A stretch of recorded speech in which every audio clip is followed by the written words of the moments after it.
এই শোনেন, আমি না আপনাকে বলেছি আপনি একদম আমার আশেপাশ দিয়ে ঘুরঘুর করবেন না? তাহলে এমন কেন করেন? আমার তোমার চোখ দুইটা ভাল লাগে, আর ওই চোখ দুইটা দেখার জন্যই তোমার পেছনে ঘোরাঘুরি করতেছি। কেন? এই চোখ দুটো দিয়ে কি হবে শুনি? সেইটা তুমি চশমা খুললে আমি দেখে নেব তোমার চোখের ভিতরে কি আছে। সেটা আমার কাজ, আমার উপরই ছেড়ে দাও।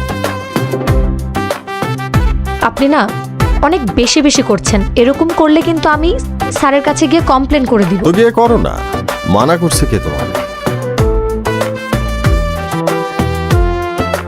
ঠিক আছে, সত্যি সত্যি আমি এবার কমপ্লেন করব। Hello madam. আবার কি? কমপ্লেইন যে করবেন, আমার নামটা জানেন? না, জানা নেই। আকাশ। ও আচ্ছা, আমি রোদেলা।